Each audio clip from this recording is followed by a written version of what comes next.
เหนื่อยกับคนก็ต้องทนกับงานก็ต้องสู้บางวันมันดูมันโลกไม่เข้าข้างเราแต่หัวใจเรายังอยู่ยังพอให้เดินต่อไปเจ็บวันนี้เดี๋ยวพรุ่งนี้มันก็จาง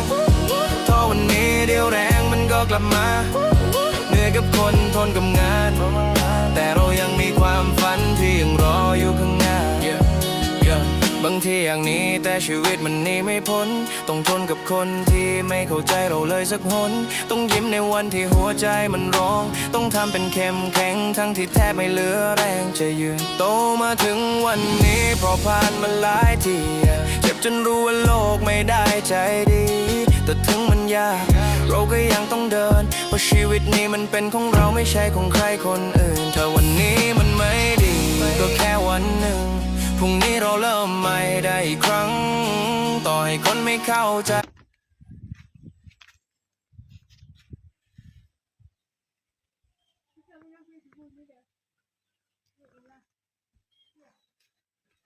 นี่นะพี่